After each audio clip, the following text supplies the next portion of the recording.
சரண் Krishna YouTube சேனலுக்கு உங்களை அன்புடன் வரவேற்கின்றேன். கட்டாயம் உங்கள் வாழ்நாளில் இந்த 7 விஷயங்களை நீங்கள் பின்பற்றினால் உங்கள் வாழ்வில் அதிசயம் நடக்கும். சவால் வீடியோ. கண்டிப்பாக இந்த 7 விஷயங்களை நீங்கள் தொடர்ந்து உங்கள் வாழ்க்கையில் ஒரு மாதம் பின்பற்றி பாருங்கள். உங்கள் வாழ்க்கையில் மாற்றம் கட்டாயம் தெரியும்.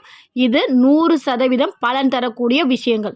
அது என்ன விஷயம், எப்படி செய்யணும் அப்படிங்கிறத பற்றி தான் இந்த வீடியோவில் தெளிவாக நம்ம பார்க்க போகிறோம். நம்ம சேனலில் உள்ள வீடியோவை ஃபஸ்ட் டைம் நீங்கள் பார்க்குறீங்க அப்படின்னா மறக்காமல் நம்ம சேனலை சப்ஸ்கிரைப் பண்ணி வச்சுக்கோங்க. நம்ம சேனலில் தொடர்ந்து குலதெய்வ பதிவுகள், ஆன்மீக தகவல்கள் வந்து கொண்டே இருக்கும். வாங்க வீடியோக்குள்ளே போகலாம். இந்த 7 விஷயங்களை பண பிரச்சனை இருக்குது, குடும்பத்தில் நிம்மதி இல்லை, சந்தோஷமே இல்லை, ஏதோ ஒரு பிரச்சனை இருந்துக்கிட்டே இருக்குது, ஒன்று மாற்றி ஒன்று யாருக்காவது உடல்நிலை சரியில்லாமல் போகுது அப்படின்னு எந்த பிரச்சனையில் நீங்கள் இருக்கீங்களோ கட்டாயம் இந்த 7 விஷயங்களை தொடர்ந்து உங்கள் வீட்டில் செஞ்சுக்கிட்டே வாங்க. கண்டிப்பாக உங்கள் அனைத்து பிரச்சனைகளுக்கான தீர்வு அப்படிங்கிறது ஒரு மாதத்துலேயே உங்களுக்கு தெரியும். முதல் விஷயம், காலை மாலை 2 நேரமும் கட்டாயம் விளக்கு ஏற்ற வேண்டும். இல்லைங்க, எங்கள் வீட்டில் அசைவம் நிறையா நாங்கள் புழங்குவோம், எங்களால் தினமும் விளக்கு ஏற்ற முடியாது, நாங்கள் என்ன செய்கிறது அப்படின்னா, பெண்கள் தினமும் காலையில் குளிச்சுட்டு தாராளமாக எல்லா நாட்களையும் விளக்கு ஏற்றலாம். மத்தியானத்துக்கு மேலே தான் அசைவம் சமைப்பீங்க, அதனால் அசைவம் சாப்பிடும்போது சாயங்காலம் விளக்கு ஏற்றுவதை தவிர்த்து கொள்ளலாம். மற்றபடி காலை நேரத்தில் தொடர்ந்து விளக்கு ஏற்ற வேண்டும். விளக்கு ஏற்றுவது அப்படிங்கிறது உங்களுக்கு உடல்நிலை சரியில்லை, இல்லை ஏதோ ஒரு பிரச்சனை இருக்குது அப்படின்னா நீங்கள் எப்போ வேணால் எந்திரிச்சு காலைல எப்போ நீங்கள் எந்திரிக்கிறீங்களோ அப்போ நீங்கள் விளக்கு ஏற்றலாம். இல்லை நாங்கள் எப்போதும் நார்மலாக தான் இருக்கோம் அப்படின்னா முடிஞ்ச அளவுக்கு பிரம்ம முகூர்த்தத்தில் ஏற்றுங்க. இல்லைனாலும் ஒரு 6 to 7 மணிக்குள்ளே விளக்கு ஏற்ற பாருங்கள். இரண்டாவது விஷயம், உங்கள் வீட்டில் தலைவாசல் எப்போதும் மங்களகரமாக இருக்க வேண்டும்.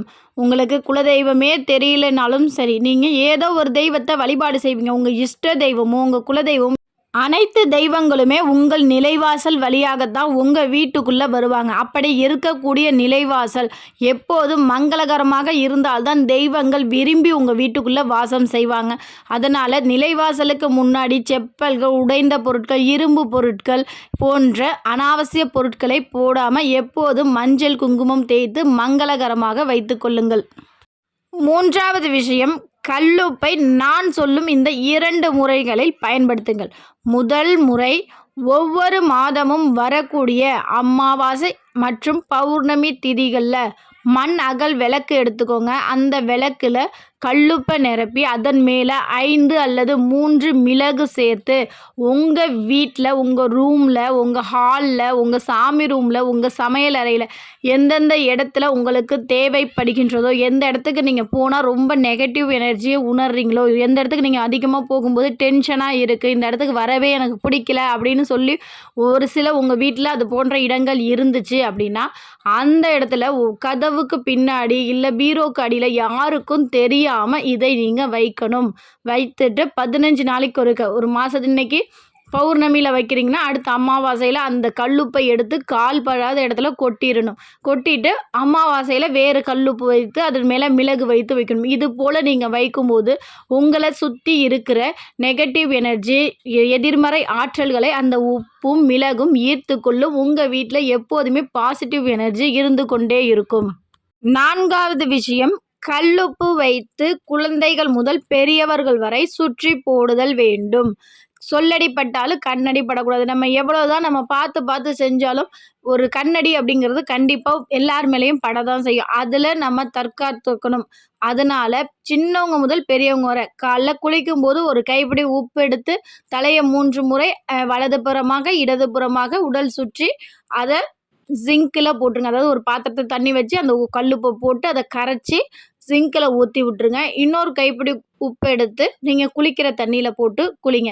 கண்டிப்பாக உங்கள் வீட்டில் யாருக்காவது ரொம்ப ஒரு மாதிரி இருக்குது, சோர்ந்து வருது அப்படின்னு சொல்கிறவங்களுக்கு இதை செஞ்சு பாருங்கள். அவங்களே சொல்லுவாங்க, பரவாயில்லப்பா, இது இப்போ கொஞ்சம் நல்லா இருக்குது அப்படின்னு சொல்லுவாங்க.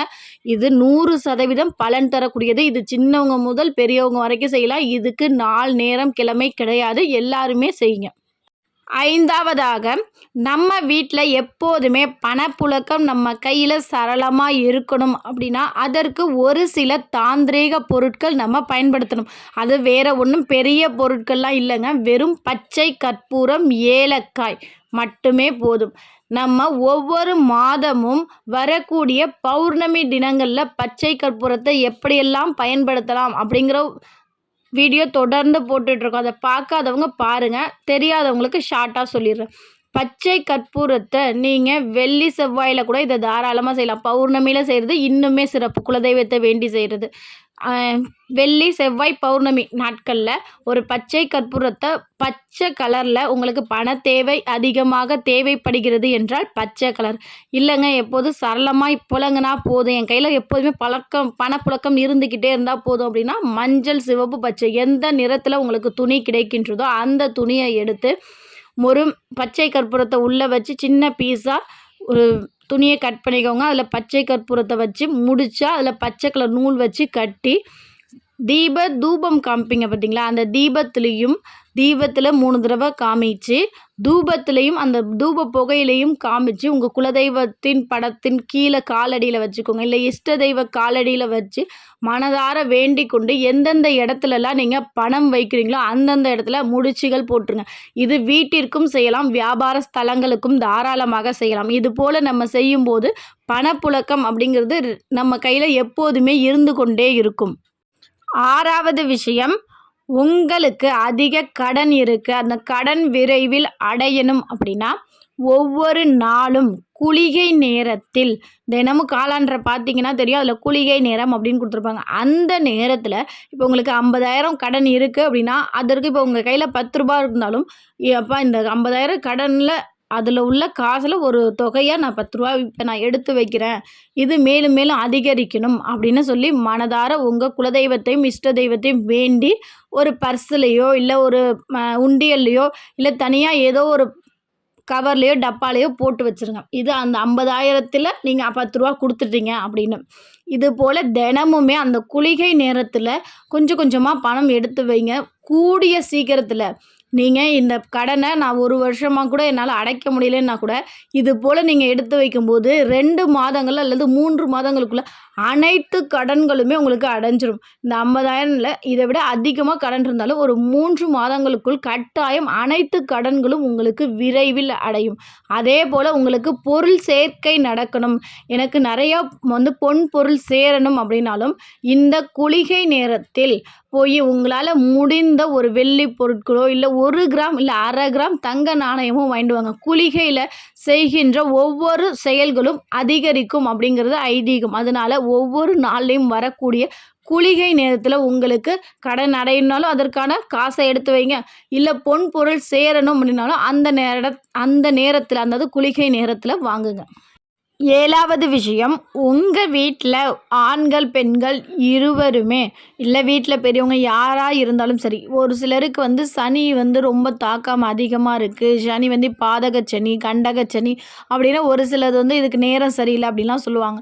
அப்படிப்பட்டவங்க உங்கள் வீட்டில் இருந்தாலும் சரி, இல்லை ஒரு சிலர் இவங்களுக்கு நேரமே சரியில்லை அப்படின்னு சொல்லி வருத்தப்படுறவங்களும் சரி, உங்கள் வீட்டில் என்ன பண்ணுறீங்க, எளிமையாக கிடைக்கக்கூடிய 2 பொருள், ஒன்று பச்சரிசி, இன்னொன்று வெல்லம். பச்சரிசியை பொடிச்சு வெல்லம் கலந்து தினமுமே உங்கள் வீட்டுக்கு பக்கத்தில் உள்ள எறும்புகளுக்கு உணவு கொடுங்க.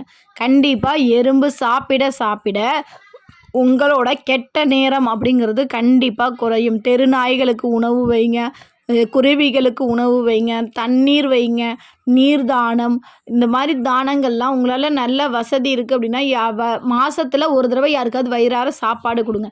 இது போல் இந்த 7 விஷயங்களை நீங்கள் தொடர்ந்து செய்யும்போது, இப்போ உணவு தானம்லாம் கொடுக்க முடியாதுங்கிறப்ப நான் சொன்ன இந்த குருவிகளுக்கு பசுக்களுக்கு இது போல் நீங்கள் சின்ன சின்ன பொருட்கள், வீட்டில் சாதம் வடிக்கிறீங்க அந்த கஞ்சி தண்ணியை பசுவுக்கு வைங்க.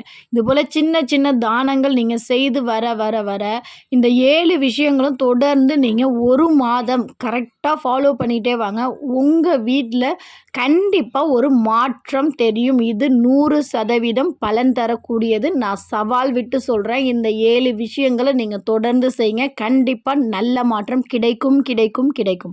இந்த வீடியோ உங்களுக்கு பயனுள்ளதாக இருக்கும் என்ற நம்பிக்கையில் மற்றொரு வீடியோவில் சந்திக்கிறேன். எனக்கு கொஞ்சம் தொண்டை கட்டியிருக்கு, அதனால தான் குரல் ஒரு மாதிரி இருக்குது, தப்பாக நினச்சிக்காதீங்க. இந்த வீடியோ உங்களுக்கு பிடிச்சிருந்தா லைக் பண்ணுங்கள், ஷேர் பண்ணுங்கள், மறக்காமல் சப்ஸ்கிரைப் பண்ணுங்கள். நன்றி, வணக்கம்.